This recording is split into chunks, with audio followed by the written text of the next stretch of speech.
Que va-t-il réellement se passer le 4 juillet? Cette interrogation résonne avec une force particulière à l'approche de la fête nationale américaine. Cette année, l'événement revêt une dimension historique exceptionnelle, puisqu'il marque le 250e anniversaire de la déclaration d'indépendance des États-Unis. Un tel jubilé de quart de millénaire transcende la simple commémoration. Il représente un pivot symbolique majeur dans la conscience collective globale. Autour de cette date charnière, l'espace numérique est en ébullition. Les théories de libération systémique et les promesses de révélations spectaculaires se comptent par légion sur la toile.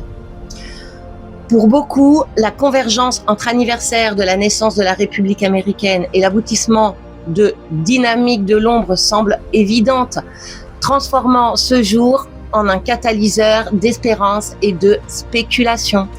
Les signaux de trust social et le piège de l'attente. Cette ferveur populaire n'est pas née du néant. Elle est largement alimentée par l'activité de Donald Trump sur son réseau social, Trust Social. En partageant des messages critiques et des déclarations percutantes, Trump laisse entendre que des surprises d'une importance capitale se préparent en coulisses. Ces signaux faibles suffisent à allumer les imaginations et à crédibiliser l'imminence d'un tournant.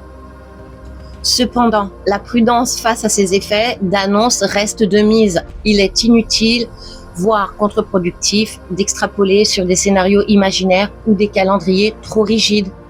Par le passé, l'enthousiasme est souvent retombé comme un soufflet, engendrant lassitude et découragement. La véritable force réside dans la capacité à rester ancré dans l'instant présent, en observant les faits réels plutôt qu'en s'enfermant dans une attente passive qui expose inévitablement à la déception. Arrestation d'envergure et retour iconique. Une analyse à tête reposée des dernières publications de Trump permet de dégager des axes de réflexion bien plus concrets que les fictions du web. Les messages pointent principalement vers deux dynamiques majeures. D'une part, la mise en lumière d'arrestations de haut niveau, touchant des structures d'influence jusqu'ici jugées intouchables. D'autre part, le retour sur le devant de la scène médiatique de figures iconiques dont la réapparition bousculerait définitivement les récits officiels. Ces deux leviers, la justice visible et le retour de témoins clés, constituent les piliers d'un basculement de paradigme. Ils permettent de matérialiser le changement aux yeux du grand public sans pour autant basculer dans le chaos. C'est cette transition mesurée qui semble se dessiner loin des scénarios hollywoodiens de destruction immédiate. La véritable nature de l'EBS, protection plutôt que punition. Malgré cela, une partie de la communauté reste focalisée sur l'activation de l'EBS, Emergency Broadcast System, ou système de diffusion d'urgence. Le scénario d'un blocus médiatique de 10 jours diffusant en boucle des révélations traumatisantes pour forcer le réveil de l'humanité est souvent mis en avant. Pourtant, une telle méthode s'avérerait catastrophique sur le plan psychologique et social, générant une panique de masse incontrôlable. La fonction authentique de l'EBS est radicalement différente. Elle est d'ordre pédagogique et technique. Sa vocation première est de protéger les populations et de maintenir un lien d'information direct en cas de dysfonctionnement majeur des infrastructures.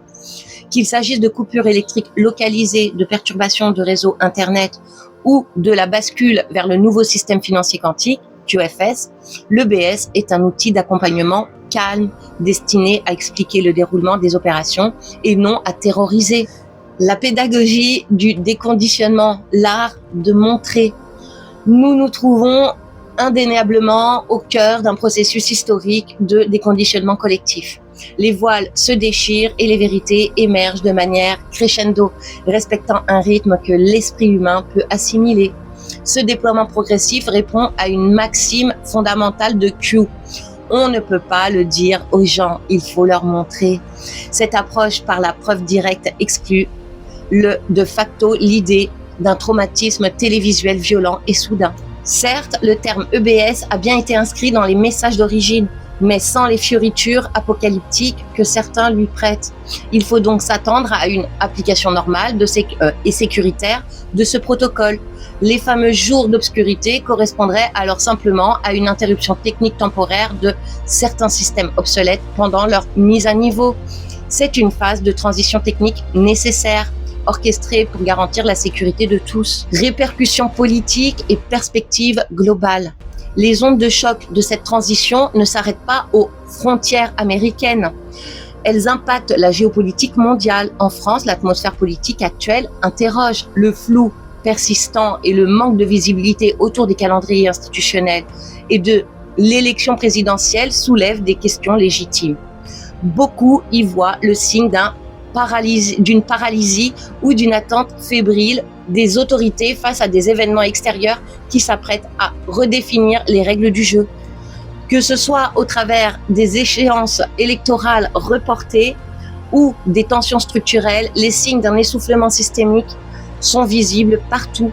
Les semaines et les mois à venir s'annoncent denses en événements majeurs. Face à l'imminence de cette transformation, l'attitude la plus alignée demeure la vigilance tranquille et le discernement. L'histoire s'écrit sous nos yeux.